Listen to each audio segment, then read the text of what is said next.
Welcome to the latest Motley Fool scoreboard. I'm on Chalkable, and we've got longtime fools Matt Frankel and Rick Menares giving a 1 to 10 rating to a top 200 stock in the primary Hidden Gems database. It's Payoneer, ticker symbol PAYO. Rate the strength of Payoneer's business first, including factors like industry and competition. 10 is invincible, a 1 is hopeless. Scores are middling here. Rick's got a 6. Matt, you've got a 5. Well, so Payoneer facilitates cross-border payments for businesses.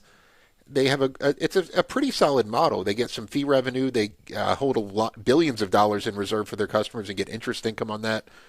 It's a business that's very much in demand. Cross-border, for example, has been the biggest driving force of Visa and MasterCard's growth over the past few years.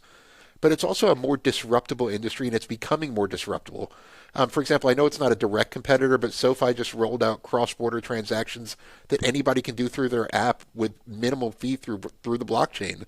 Now, I get that they have a different focus, and that facilitating them for businesses is a whole other animal. But the technology is heading in the direction of making cross-border transactions easier and cheaper, not the other way around. Yeah, what a time to be alive for Payoneer. The world has never been this small, but it's also never been more complicated. Nobody wants an end to protectionism more than Payoneer, but investors here may want to an end to the slowing growth here in an industry that otherwise is booming.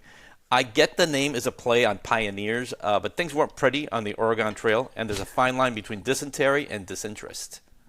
Nice. Yeah, I'm not a huge fan of the name. For management, a 10 is Warren Buffett, a 1 is Homer Simpson. Once again, Rick said a 5, and Matt, you're at a 6. I guess you flipped. Yeah, we flipped scores this time. I have no big issues with management one way or another. John Kaplan, he took over as CEO in 2023, so in my mind, he hasn't been CEO for like a full economic cycle, so it's too early to really tell. Plus, it's essentially been a falling rate environment since he took over. Rates fell in 2024, again in 2025, and Payoneer makes a lot of their money from interest income. It's really worth emphasizing that again.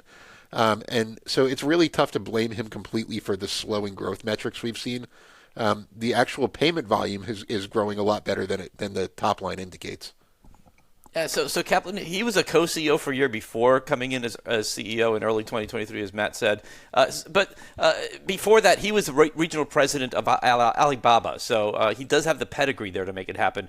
The results just haven't been very convincing. The stock is up about 15% over the past 3 years since Kaplan became sole CEO, but down more than 40% over the past year. With revenue growth slowing and earnings declining, something's not right. For financials, a 10 is a fortress, a 1 is yikes. Rick's got a 5. Matt, you've got the highest score so far at a 7.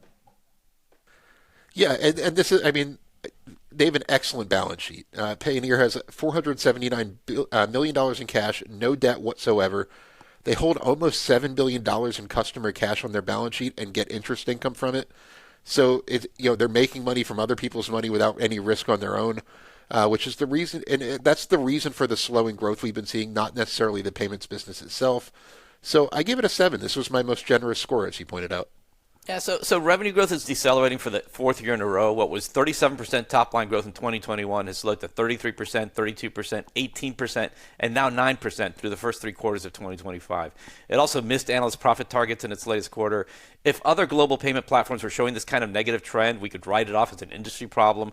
But another company in the space, dLocal, is seeing revenue growth accelerate this year. So, yeah, I'm unimpressed. 5. All right, Rick, let's move on to valuation. How will Payoneer stock do over the next 5 years? How safe is it? 10's a sure thing, 1's a lottery ticket. Yeah, I went with 0 to 5% on the returns. You would think that a stock that has plummeted roughly 40% over the past year would be a bargain, but the valuation is more steep than cheap. Payoneer is trading for 20 times forward earnings. dLocal, growing a lot faster, is fetching just 16 times forward earnings.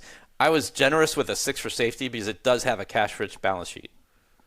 Yeah, I was a little more generous than Rick. I said 10 to 15% with a safety score of also 6. So Payoneer, Rick mentioned that their growth rate declined to 9%, and that's absolutely correct. But if you exclude that decline in interest income, the payment growth is actually 15% payment revenue. And so that makes a lot more sense with that 20x forward earnings multiple. If it can keep up that growth and interest rates stabilize like they're widely expected to do over the next year or two, then it could be a big winner for investors. but the reliance on interest income is a red flag, and the general disruptability, if that's a word, of the payment space is they're big risk factors. Thank you to both Matt and to Rick. They've given Payoneer a low overall score of 5.7 out of 10. If you listen closely, you might be able to guess their top hits. Rick prefers dLocal, while Matt prefers SoFi. Look out for a new scoreboard every market day at 7 p.m. Eastern. Next up is something good, I promise. Till then, Fool on.